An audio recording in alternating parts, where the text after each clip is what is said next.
Hello viewers, welcome to मार्गदर्शन अध्ययन classes. तो आज का हमारा टॉपिक है प्रोसेस ऑफ यूरिन फॉर्मेशन। अपनी लास्ट क्लास में हमने डिस्कस किया था about the structure of nephron. अगर आपने वीडियो नहीं देखी है तो डिस्क्रिप्शन में उसका लिंक दिया गया, पहले वो देख सकते हैं, उसके बाद प्रोसेस ऑफ यूरिन फॉर्मेशन देखें। Now process of urine formation यानी कि कैसे हमारी बॉडी में जो यूरिन फॉर्मेशन होता है वो टेक प्लेस करता है। तो यूरिन फॉर्मेशन की जो प्रोसेस होती है बेसिकली इसमें तीन चीजें आती है। पहला आता है आपका ग्लोमेरुलर फिल्ट्रेशन, सेकेंड आता है आपका ट्यूबुलर रीअब्सॉर्प्शन और थर्ड आता है आपका ट्यूबुलर सीक्रेशन। ठीक है, ग्लोमेरुलर फिल्ट्रेशन को अलग और ट्यूबुलर रीअब्सॉर्प्शन और ट्यूबुलर सीक्रेशन को हम साथ में पढ़ेंगे। तो ग्लोमेरुलर फिल्ट्रेशन में दो चीजें आती है, यानी कि जो ग्लोमेरुलर फिल्ट्रेशन है बेसिकली टू स्टेप्स में टेक प्लेस करता है, एक आपका ग्लोमेरुलस में और दूसरा आपका बमिल्स कैप्सूल में। जबकि जो आपका ट्यूबुलर रीअब्सॉर्प्शन और ट्यूबुलर सीक्रेशन है वो साथ में टेक प्लेस करता है आपका प्रॉक्सिमल कॉन्वोल्यूटेड ट्यूब्यूल में, डिस्टल कॉन्वोल्यूटेड ट्यूब्यूल में, लूप ऑफ हेनले में और कलेक्टिंग डक्ट में। अब प्रोसेस ऑफ यूरिन फॉर्मेशन पढ़ने से पहले हम कुछ इंपॉर्टेंट चीज डिस्कस कर लेते हैं, जो कि आपका GFR। तो क्या होता है GFR? GFR की फुल फॉर्म होती है आपका ग्लोमेरुलर फिल्ट्रेशन रेट। ठीक है, थोड़ा बहुत आप नाम से भी जज कर सकते हैं कि ग्लोमेरुलर फिल्ट्रेशन रेट है क्या एक्चुअली इसमें होता है। ठीक है, तो जिसके ग्लोमेरुलर फिल्ट्रेशन रेट यानी कि जितना भी आपका ब्लड फिल्टर होगा रीनल कॉर्पस्कल्स, यानी कि रीनल कॉर्पस्कल्स मतलब आपका ग्लोमेरुलस और बोमेन्स कैप्सूल से पर मिनट, उसे बोला जाएगा आपका GFR या फिर ग्लोमेरुलर फिल्ट्रेशन रेट। यानी कि पर मिनट में देखो, जैसे कि आपने अगर मेरी पिछली क्लास देखी होगी तो उसमें हमने क्या डिस्कस किया था, जैसे मैंने आपको बताया था कि छन्नी से क्या हो रहा, हम चाय छान रहे थे और कुछ चीजें ऊपर ही रह जा रही थी, बाकी जो भी आपका लिक्विड चीजें और डिजोल्व चीजें वो नीचे आ जा रही थी आपके बाउल में, यानी कि बोमेन्स कैप्सूल में। ठीक है, तो जो आपका पर मिनट में ये फिल्ट्रेशन टेक प्लेस करता है, यानी कि जितना भी ब्लड आपका पर मिनट में इन रीनल कॉर्पस्कल्स के थ्रू फिल्टर होगा उसे हम बोलते हैं आपका GFR, यानी कि आपका ग्लोमेरुलर फिल्ट्रेशन रेट। अब ये ग्लोमेरुलर फिल्ट्रेशन रेट होता कितना है, अगर तो हम इसे पढ़े पर मिनट के अकॉर्डिंग तो आपका GFR होता है 125 ml पर मिनट। बहुत सारे कॉम्पिटिटिव एग्जाम्स में आपको क्वेश्चन मिल जाएगा कि नॉर्मल GFR कितना होता है, तो नॉर्मल GFR होता है आपका 125 ml पर मिनट। लेकिन कहीं कहीं पे कंफ्यूज करने के लिए आपको ये ऑप्शन ही नहीं मिलेगा और इसके बदले आपको ऑप्शन मिल जाएगा 180 लीटर पर डे, ऑप्शन जो आपको मिलेगा।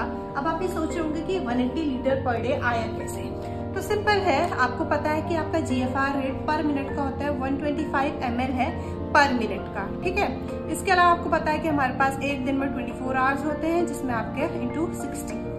ठीक है, तो आपका आ गया 125 इंटू 24 इंटू 60 जब आप करते हैं तो अप्रोक्सीमेटली आता है आपका इतना, यानी कि 180 लीटर्स।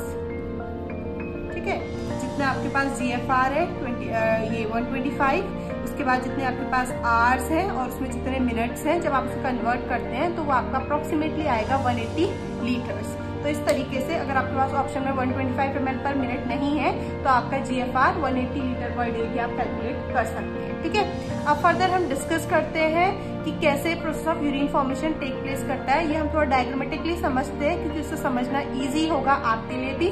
ठीक है, तो चलिए हम समझते हैं डायग्रामेटिकली कैसे यूरिन फॉर्मेशन की प्रोसेस टेक प्लेस करती है।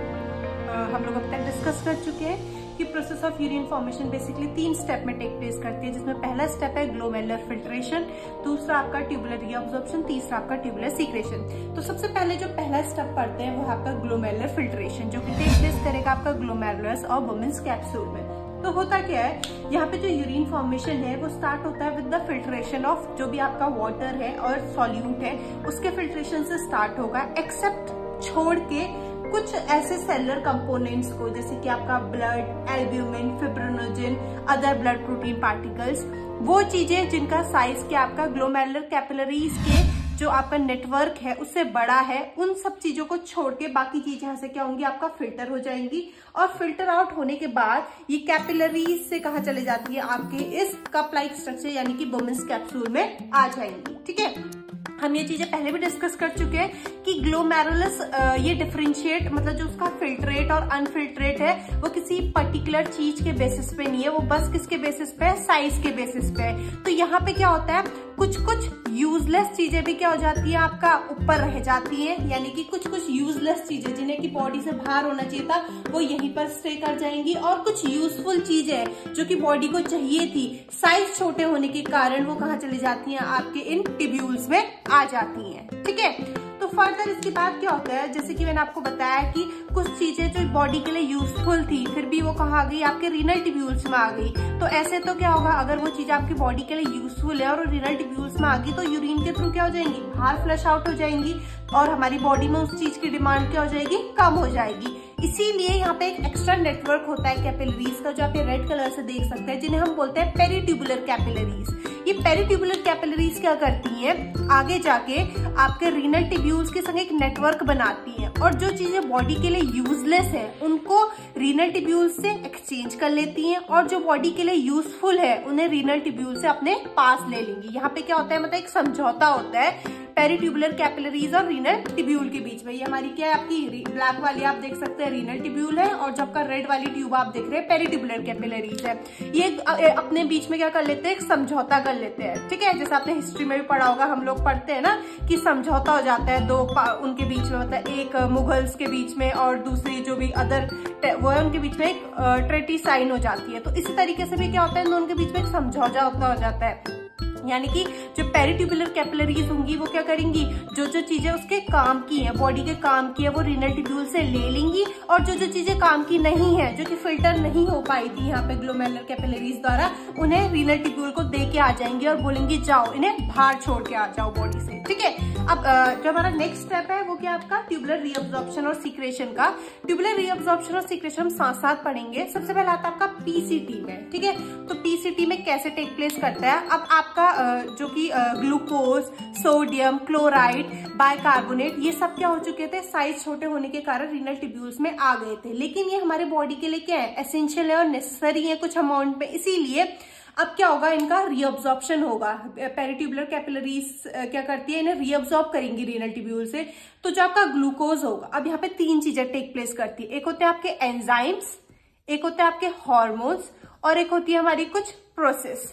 ठीक है, कुछ चीजें आपका एंजाइम्स द्वारा रीअब्जॉर्ब होती हैं, कुछ जो एंजाइम्स द्वारा नहीं होंगी हार्मोन्स द्वारा, और बाकी जो हमारी डिफरेंट प्रोसेस होती हैं, जैसे कि आपका डिफ्यूजन की प्रोसेस, ऑस्मोसिस की प्रोसेस, इनके द्वारा रीअब्जॉर्प्शन होता है।